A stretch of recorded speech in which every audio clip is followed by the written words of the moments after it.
जनसंवाद खबर में आपका स्वागत। छठ पूजा को लेकर घोसी विधानसभा क्षेत्र के विभिन्न सूर्य मंदिर घाटों पर साफ सफाई जोरों पर। दरअसल महापर्व छठ पूजा को लेकर घोसी विधानसभा क्षेत्र के घोसी, देवनी, दक्षिणी काको समेत कई सूर्य मंदिर घाटों पर साफ सफाई अभियान तेज हो गया है।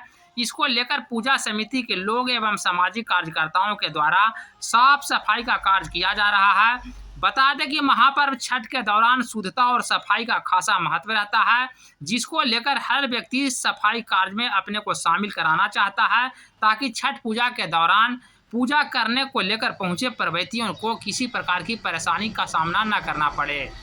इस रिपोर्ट में आप देख सकते हैं महापर्व छठ को लेकर दक्षिणी सूर्य मंदिर घाट पर सफाई कार्य जोरों पर है और काफ़ी संख्या में श्रद्धालु सफाई कार्य में लगे हैं। हम काको के दक्षिणी सूर्य मंदिर घाट पर हैं, जहां छठ पूजा को लेकर साफ सफाई का कार्य जारी है।